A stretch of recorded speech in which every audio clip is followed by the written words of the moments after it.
Hello， 大家好，这里是阿浪。好俊的功夫，降龙念巴掌果然天下第一。少林寺中，扫地僧被萧峰一掌击中胸口，情不自禁道出了这句赞叹，紧接着口中一股鲜血直喷出来，证明他所言不虚。扫地僧是何等人物，无需赘述。能让金书武学天花板心悦诚服的降龙念巴掌，自然也非同小可。作为萧大王的成名绝技，这套掌法跟着他走南闯北，无往不利，甚至许多时候仅需其中一招见龙在田，便足以笑傲江湖。相较于降龙念巴掌，或许降龙十八掌这个名字更加耳熟能详。洪七公凭借降龙十八掌位列五绝，郭靖更是靠着降龙十八掌成为一代巨侠。降龙十八掌几乎已经成为大侠的标配，英雄的代名词。想当年金戈铁马，萧大侠双掌如龙威震少室山，郭巨侠降龙无敌坐镇襄阳城。有降龙十八掌的地方，就留有铁骨铮铮的豪迈传说。可正如那烟火璀璨又坠落的必然，降龙十八掌的盛名由郭靖推上巅峰，之后却急转直下，再无惊艳表现，以至于出现了传人石火龙强练第13掌瘫痪不治的尴尬丑事。只遗下那些令人心驰神往的故事，供后人唏嘘。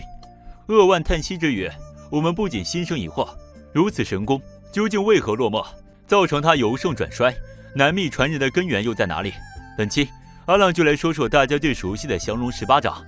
降龙十八掌最初为降龙念巴掌，总共28式，招式名称多取自周易卦辞，掌法走刚猛的外家路数。扫地僧那句赞叹，其实可以理解为降龙十八掌是天下第一的刚猛功夫。为什么这么说呢？因为周伯通曾告诉郭靖，洪七公的功夫是外家中的顶尖，外家功夫练到洪七公的地步，只怕以刀尽头。但全真派的武功却是没有止境的，而全真派正是以内功见长的门派，可见降龙十八掌偏重外功，与内功一脉武学泾渭分明。降龙念巴掌与打狗棒法并列为丐帮镇帮神功，自唐末丐帮开创以来世代流传。与打狗棒法有所不同的是，打狗棒法只能传给帮主，但降龙念巴掌却可以传给外人。所以历来江湖上会3招2式降龙念巴掌的人并不少，但能全学者少之又少。丐帮的帮主通常都是不世出的武学奇才，兼修降龙念巴掌与打狗棒法，但也有例外。这时候就需要传功长老将降龙念巴掌的香火传续下去，所以有时丐帮武功最强者不是帮主，而是传功长老。但萧峰的武功得自前代帮主汪剑通亲传，汪剑通号称剑然，武功卓绝，萧峰从他那里学到了降龙念巴掌，当是非常纯正的。萧峰战绩卓著，降龙念巴掌被他运用的炉火纯青，曾用一招见龙在田，隔空劈弯金刚打造的判官柄，救下段誉，双掌击出如排山倒海，震退2个100年功力的义帝，保全辽帝耶律洪基。也能在数丈外一掌震得慕容博手臂发麻，打得轻功无敌云中鹤吐血，3掌叠加从丁春秋手上抢下阿紫，更不必提少师山灭世群雄，力敌3大高手的豪气干云，千军万马一骑当千秦叛将，以一己之力终结宋辽2国大战的大义凛然。哪怕古来天下英豪会降龙念巴掌不少，但若论最相配相适，萧大王舍我其谁？只因身体里流淌着契丹人的血，又被栽赃陷害，萧峰失去了丐帮帮主的地位。但后来真相大白，丐帮传清主令，将萧峰的大仁大义便告中原各路英雄。中原武林为萧峰的仁义所感，由少林派众高僧带头，中原群豪、大理、灵鹫宫等一应众手，联手前往南京解救萧峰。逃出升天的萧峰受困于宋辽2国的民族之争、门户之间，在巨大的漩涡中进退两难。虽然拒绝了吴长风等人再任丐帮帮主的邀请，但也不愿丐帮降龙念巴掌与打狗棒法2大绝学就此失传，便采取了折中的法子，将武功传给义帝虚竹，委托虚竹代传给丐帮弟子。从萧峰的这个选择我们可以看出，汪剑通到萧峰，萧峰到虚竹，虚竹到丐帮弟子。降龙念巴掌并没有图谱辅助，只通过口耳相传。若是传承之中出现谬误缺损，不免影响到往后世世代代的延续。这个特点其实为后来降龙念巴掌的没落埋下了伏笔。不过好在学习降龙念巴掌的虚竹武学天赋与功底卓绝，不仅将降龙念巴掌完全掌握，还与萧峰删繁就简，将念巴掌有画蛇添足之嫌的后10招删去，最终精简成了降龙十八掌。萧峰当时对虚竹说，降龙念巴掌是他恩师汪剑通所传，也是丐帮100余年的传承，他本不便自行删减。可见降龙念巴掌演变成降龙十八掌，算得上是这套掌法第一次干戈大动的修改。我们有理由相信，为了保证切掉10掌后，降龙18掌的武功威力不减，套路完整，身兼逍遥派武功以及天下诸多绝学的虚竹，日后必然会参照比如天山六阳掌、擒龙功等至高武功，对降龙18掌进行更为细致的打磨和雕琢。至此，降龙掌由原来的飞刚飞柔的降龙念8掌，改为至刚至坚的降龙18掌，并由虚竹传给丐帮弟子。经过几代，传到了洪七公这里。丐帮不像少林、武当等门派具有完备的武学体系，除了降龙18掌、打狗棒法等少数独有武功外，大部分弟子的武功路数都不尽相同。武当派企图宋青书可以投入丐帮，辽国皇族后裔耶律齐也可以竞争帮主的宝座，带义入帮的弟子不在少数。降龙18掌、打狗棒法都是外功，弟子们的内功心法都是各自修炼出来的。萧峰的内功底子就来源于少林，洪七公也不例外。他在35岁之前武功甚杂，练过的拳法掌法着实不少，因此在传授黄蓉武功时，能尽挑些稀奇古怪的拳脚来教。他的降龙18掌一半得自师授，一半自行参悟出来。虽然招数有限，但每一招均具绝大威力。当年在华山决定与王重阳、黄药师等人论剑之时，这套掌法尚未完全练成，但王重阳等言下对这套掌法已极为称道。由此可知，降龙18掌在洪七公手上已不单单是当初虚竹传下来的版本，而是渗入了洪七公自己想法路数的全新版本。这算得上是降龙掌法的第2次改动。那么洪七公为什么会再次改动降龙18掌呢？其实他也是迫不得已。降龙18掌是天下绝学，很难学会，其口耳相传的模式又存在传承易断的隐患，所以一般而言，传功者选择弟子时都会非常谨慎，以免弟子资质不够无法学拳。但洪七公可谓100年难得一遇的英才，练武之人通常先练内功打底，以此为基础，再练高明的外功招式。但洪七公的路子恰恰相反，他从一开始就不注重内功的修炼，一心一意练外功。降龙18掌也是这样，他为了适应自身内功薄弱的特点，将降龙18掌由单纯的掌法调教成了运尽实力的法门，即将自己周身力量合力运转，用以达到最强功效。换句话说，降龙18掌其实变成了另一种类型的乾坤大挪移，注重的是使用者体内的力量进行一种调动，精髓在于必须在发力和收力之间形成一道鸿沟，发出去的力道必须能保证收回一大半，这就是所谓的有余不尽。洪七公将外功练到极处，反而滋生了雄浑内功，由外功带动内功自行匹配，这份天资实在难得一见。专注外功修炼，使得洪七公学的降龙18掌比乔峰学的降龙念8掌更精简有力。只是洪七公走的是纯由外而内的外门练功路线，因此掩盖了一个真相，就是降龙最初其实并非一门纯粹的外家功夫，而是刚柔并济的内外功之结合。洪七公自己能凭空练出内力，驾驭降龙18掌，并不是每个人都有他的惊人天赋。这个版本的降龙18掌可以视作洪七公的专属，适用面偏于狭窄，但外人要练，难度无疑大了许多。降龙18掌的练习门槛进一步提高。好在郭靖本身的资质正对洪七公改造的降龙18掌入手。首先，他自小练习源于全真玄门内功，底子很好。其次，洪七公修改过的降龙18掌已经是直来直去的硬功夫，正合适郭靖忠厚鲁直的个性。再有洪七公尽心竭力地教郭靖，也静得下心，心无旁骛地学，方能掌握。而且郭靖也并非一次性学全了降龙18掌，而是先学了15掌，再将这15掌通过各种实战运用，纯属随心所欲，以及接触九阴真经后，最后才学完了最为精妙的剩余3掌。循序渐进，算是将洪七公版本将史上最难学的降龙18掌硬生生啃了下来。但是降龙18掌传承的隐患早已种下。前面提到，降龙18掌的练习门槛高，难觅传人，师傅可能会花费数十年找徒弟。洪七公将自己的降龙18掌传给郭靖之前，还传过零星几招给丐帮弟子卢有角、李生等人，但很显然，以这些人的天资，难以学会降龙18掌，无法成为降龙18掌的正统传人。当郭靖出现，洪七公对他进行了武学、品性等多方面的考察后，才决意倾囊传授。郭靖若是按照这个章程，慢慢选择下一位降龙18掌的传人，艰涩难学的降龙18掌未必就会出现传承危机。可天不随人愿，巨侠郭靖身处时代巨变的洪流，在小家与大家之间义无反顾选择了大家，为家为国，誓死镇守襄阳。他一心扑在军国大事上，教学水平也不好，连杨过管教不了，要送去全真教托管。对寻找降龙十八掌接班人一事，自然不会那么细心与耐心。郭靖教过武敦儒和武修文兄弟降龙十八掌，但他忘了当时只有他身具九阴全真两大玄门正宗神功，浸淫九阴真经20年，功力并世无双。这两人天资不够，将降龙十八掌练得稀碎。好在当时耶律齐已经有足够的内功，加上抗击襄阳正是需要人手的时候，郭靖便将降龙十八掌传给耶律齐。耶律齐有全真教的内功打底，又得到周伯通的指点，条件相当出色。可是襄阳军事急迫，郭靖军务繁忙，又不善于教徒弟，他本应该循序渐进，一边让耶律齐继续修炼全真内功，并酌情传授九阴总纲和易筋断骨篇，再辅以原始降龙十八掌。到耶律齐有10年功力时，再传授自己魔改版的降龙十八掌。但现实让他没有可能悉心教导，所以耶律齐在郭靖处学的可能是速成版，未必领会到降龙十八掌的精髓。因此，从郭靖传授耶律齐这里，降龙十八掌极有可能又一次经历了改版。耶律齐虽然凭借郭靖的指点和自身全真教玄门武功的基础，掌握了降龙十八掌的套路，却毕竟没有领会其要义，也没有洪七公那样结合自身武功特点对降龙十八掌进行改良的天赋。所以从他以后丐帮历任帮主，因根底较欠，极难踏入降龙十八掌的练习门槛，最多也只学到14掌为止。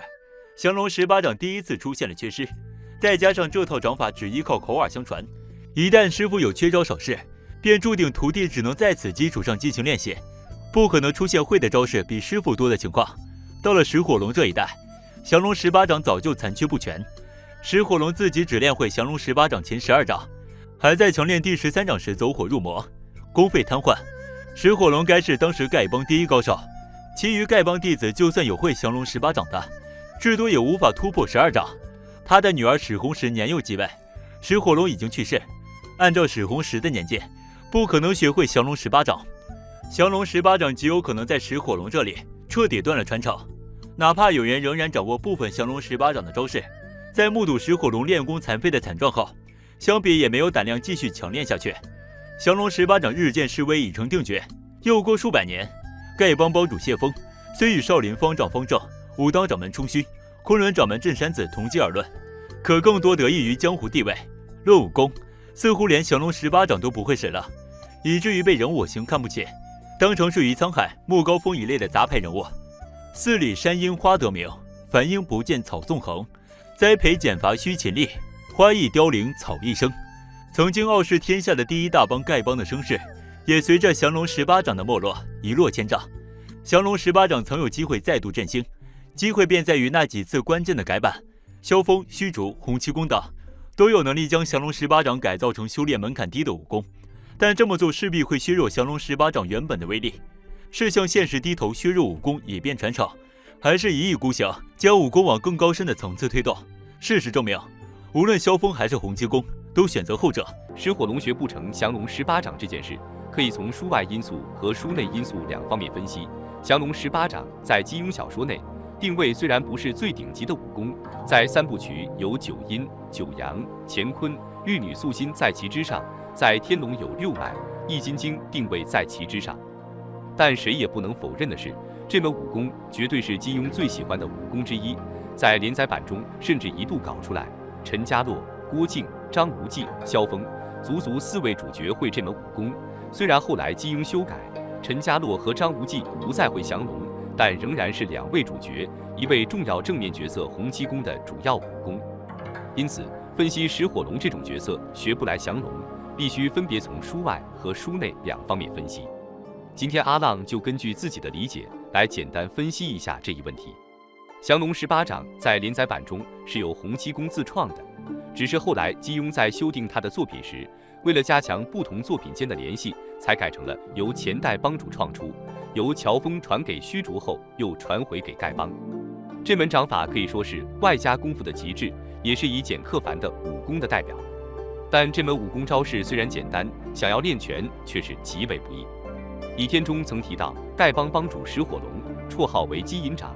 掌法上的造诣想必极为了得，但就是这样一个人，拼命修炼降龙十八掌，结果导致经脉受损，几乎成了废人。石火龙只能将丐帮大权交给传功、执法等长老，自己躲入深山疗伤。要说石火龙武功太差，却也未必，毕竟只凭12招降龙18掌就能将准绝顶高手程坤打伤，石火龙的武功起码也得是一流中流水平。能成为一帮之主，不说悟性，起码在学习能力上应该是不次于刚从洪七公处学的这门掌法的郭靖的。石火龙之所以练得差点走火入魔，最大的疏碍因素便在于石火龙在金庸老师的设计里不是一个出色的丐帮帮主，同时也是早就安排好要死于程坤掌下的。那在这种情况下，要是安排学全了降龙的石火龙挂掉，降龙18掌的逼格何在？当然，肯定还有人说，汪剑通不是被萧远山吊打了吗？他不是也会降龙吗？这是不同的。第一，汪剑通当年只有30多岁，书中压根没有说过当年的汪剑通就是丐帮帮主，也没有说过此时的汪剑通就已经练成了降龙。很多人以为当时狙击萧远山的团队代表了此时中原武林最精锐力量，其实也并非如此。原著中他们也不是狙击契丹武士的唯一团队。智光其实说过，这次埋伏是分了数队。智光向他深深瞧了一眼，脸上神气大是异样，缓缓说道：“当时大伙儿分成数起，赶赴雁门关。我和这位仁兄，说着向赵钱孙一指，说道：都是在第一批。我们这批共是21人，带头的大哥年纪并不大，比我还小着好几岁，可是他武功卓绝，在武林中又地位尊崇，因此大伙推他带头，奉他号令行事。而且丐帮帮主跟少林方丈同级，尤其是天龙3部曲时代，丐帮是天下第一大帮，没有道理让少林方丈当大哥，丐帮帮主区区其下，更别提当时的玄慈也都未必是帮主，更可能是汪剑通当时还没有继任帮主，降龙自然是大概率不会的。正常来说，帮主才去降龙。第二，那就是萧远山毕竟是罕见的绝顶高手，而打死石火龙的程坤在书内的地位那可是远不如萧远山。而且金庸老师想要保住降龙的逼格，从多处都能看出来，除了石火龙外，还有耶律齐。我们说耶律齐是什么定位？号称是杨过之外神雕小字辈中的第一人，出场的时候武功甚至还稍高于杨过，所学内功跟当年的郭靖一样，同是全真派的玄门正宗内功，前后也经过周伯通、郭靖、黄蓉众多高手教导。结果呢，数十年的玄门正宗内力，又有资质过人、勤奋刻苦、名师指点，在新修版之前，他也还是学不全降龙。要知道，哪怕是截止神雕末40岁左右的耶律齐，论武功根基、论内功强度，可是远胜于射雕时代学全降龙的郭靖啊。但新修版之前，金庸就是不让他学全，说白了，不还是因为不是主角？金庸一度觉得这小子不大配得上这门武学。新修版之后，金庸可能觉得耶律齐的修为都学不全降龙，实在过于不合逻辑，才安排耶律齐把降龙学全了。书内因素就比较简单了，书里也说得很清楚了，石火龙根底不行。到南宋末年，虽继位帮主耶律齐得岳父郭靖传授而学全，但此后丐帮历任帮主因根底较欠，最多也只学到14掌为止。石火龙所学到的共12掌，他在20余年之前因苦练这门掌法时内力不济，得了上半身瘫痪之症，双臂不能转动，自此协同妻子到各处深山寻觅灵药治病，将丐帮帮务交与传功、执法2长老、掌棒、掌拨2龙头共同处理。这个根底未必是说内力强度，而是所学内功质量不咋地。初学降龙的郭靖修为也不算深厚，但是全真内功作为玄门正宗，根底是真的好。郭靖资质鲁钝，内功却已有根底，学这般招式简明而尽力精深的武功，最是合适，便即凝神学练2个多时辰之后，已得大要。向郭靖道：“你学过全真派的内功，是不是？”郭靖道：“马玉马道长传过弟子2年。”洪七公道：“这就是了，否则你短短1个多月，怎能把我的降龙18掌练到这样的功夫？如果郭靖学的不是全真内功，他还真很难练成降龙。神雕中也提过，全真内功是求根基扎实的。另外，在襄阳城破后，丐帮可能一度出现人才断代的情况，毕竟黄蓉作为前任帮主，耶律齐是现任帮主，都在襄阳，丐帮的精英自然也没有走的道理。因此，从襄阳城破到倚天这段时间，丐帮肯定出现过精英断代，石火龙不行，跟他师傅也不行多少，怕是也有关系。毕竟降龙十八掌虽然招式讲究一个大开大合，貌似直来直去，其实运劲技巧十分高明。比如最为简单的一招亢龙有悔，攻击的时候就是一掌直接击打出去，但这招掌法的精要就在一个悔字，打出去8分力，还得留着2分力，以防有变。这些每一招中蕴含的技巧，如果没有名师在旁边指点，靠自己摸索，十有八九是要吃大亏的。石火龙和郭靖的区别就在于此，郭靖学习能力是差了点，却在毅力强大，反复练习也不会烦。最重要的是有洪七公这个行家在一旁耐心指点，学习时间长是长了点，但胜在稳妥。降龙十八掌看似门槛极低，实则要求极高，也这是为何自石火龙之后，金庸江湖再也没有出现降龙十八掌的影子的原因。就像在我们的现实中，拥有一个好老师对个人的发展和成长具有重要的意义。一个好老师不仅是知识的传授者，更是引导者、榜样和支持者。好老师的影响不仅限于学术领域，还涵盖了学生的品格、道德和人生观等方面。一个好老师能够激发学生的潜能，培养他们的终身学习能力，并帮助他们成为有道德、有责任感、有思辨能力的成年人。拥有一个好老师，将成为学生成长道路上的宝贵财富，为他们的未来奠定坚实的基础。那么本期就到这里，不知道大家对以上内容是否喜欢？欢迎在评论区留言讨论，我们下期再见。